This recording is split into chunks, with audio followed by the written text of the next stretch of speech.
Hello friends, once again you are most welcomed in my YouTube channel के English education. Friends, इस video में हम लोग आज फ्यूचर परफेक्ट कॉन्टिन्यूस टेंस के बारे में पढ़ेंगे। ठीक है, पहले हम देख लेते हैं कि इसकी पहचान क्या होती है।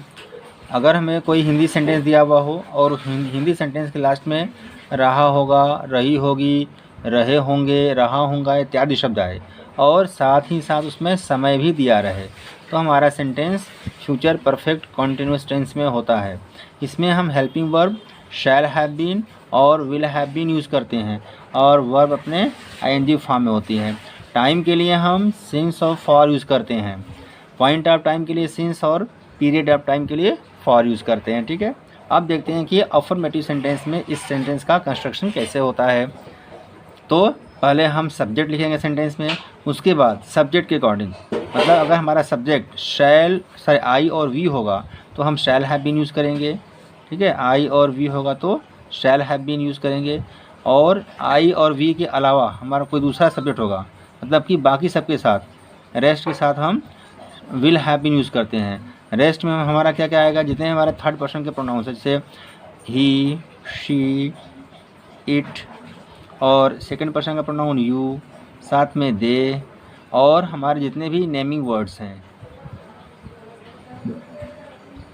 सबके साथ हम विल हैव बीन यूज़ करेंगे। इस सेंटेंस में वर्ब अपने आईएनजी फॉर्म में होगी और जैसा कि मैंने पहले बताया भी, टाइम के लिए हम सिंस और फॉर यूज़ करते हैं। सिंस का यूज़ कहाँ करते हैं? पॉइंट ऑफ टाइम के लिए करते हैं। ठीक है, सिंस का प्रयोग कहाँ करते हैं? Point of time.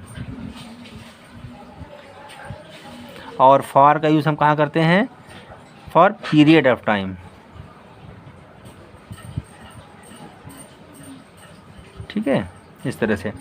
अब एग्जाम्पल से हम लोग समझते हैं। मैं 3 घंटे तक सोता रहूँगा। मैं 3 घंटे तक सोता रहूँगा। I shall have been sleeping for 3 hours.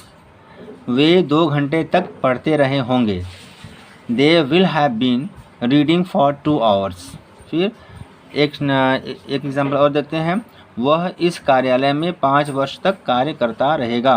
मतलब he will have been working in this office for 5 years। ठीक है, तो अगर हमें कोई इंग्लिश सेंटेंस पहचानना हो कि हमारा sentence future perfect continuous tense में है तो हमें क्या देखना पड़ेगा? सेंटेंस में शैल हैव बीन या विल हैव बीन में से कोई एक दिया हुआ हो, वर्ब अपने आईएनजी फॉर्म में हो, टाइम के लिए टाइम के साथ सिंस और फॉर में से कोई एक दिया हुआ हो, तो हमारा sentence future perfect continuous tense में होता है और ये अफर्मेटिव सेंटेंस में होगा। ठीक है, अब हम लोग देखते हैं निगेटिव सेंटेंस का कंस्ट्रक्शन देखते हैं कि यदि हमारा सेंटेंस निगेटिव होगा तो क्या करेंगे?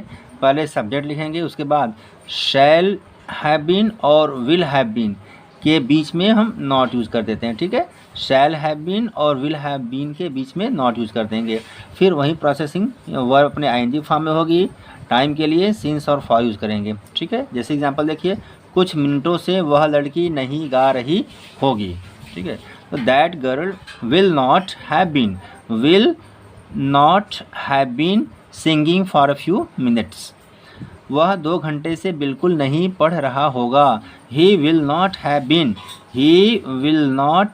Have been reading at all for 2 hours. ठीक है, ये हमारा नेगेटिव सेंटेंस हो गया कि अगर किसी भी सेंटेंस में सब्जेक्ट दिया हुआ हो, फिर शैल या विल में से कोई एक दिया हुआ हो, उसके बाद नॉट हो, फिर हैव बीन दिया हुआ हो, वर्ब आईएनजी फॉर्म में हो, सिंस या फॉर में से कोई एक हो, फिर टाइम दिया हुआ हो, तो हमारा sentence future perfect continuous tense में कॉन्टिन्यूस टेंस के नेगेटिव सेंटेंस में होता है। ठीक है, अब इंट्रोगेटिव सेंटेंस के बारे में देखते हैं हम लोग।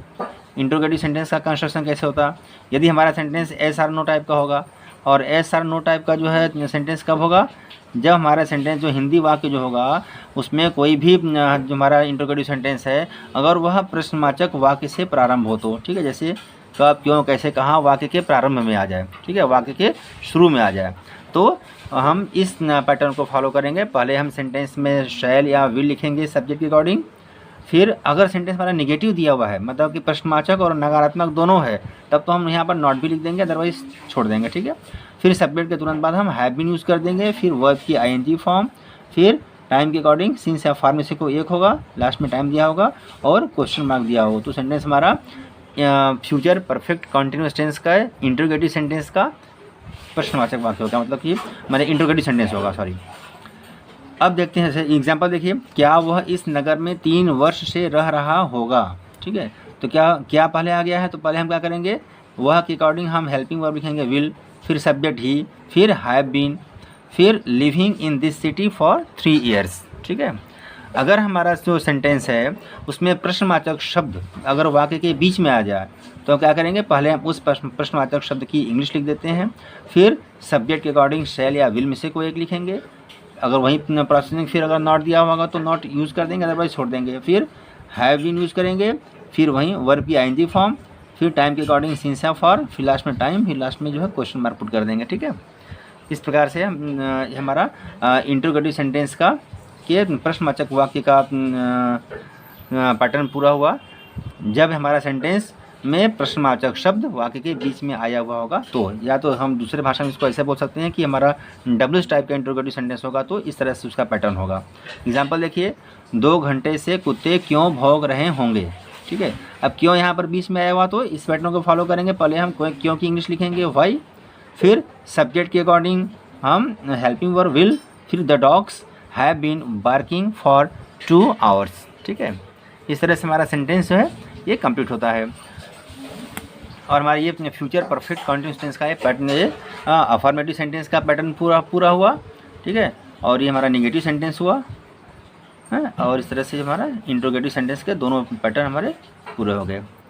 हाँ, अगर हमारा वीडियो पसंद आए तो इसे लाइक, शेयर और सब्सक्राइब अवश्य कीजिए। Thank you.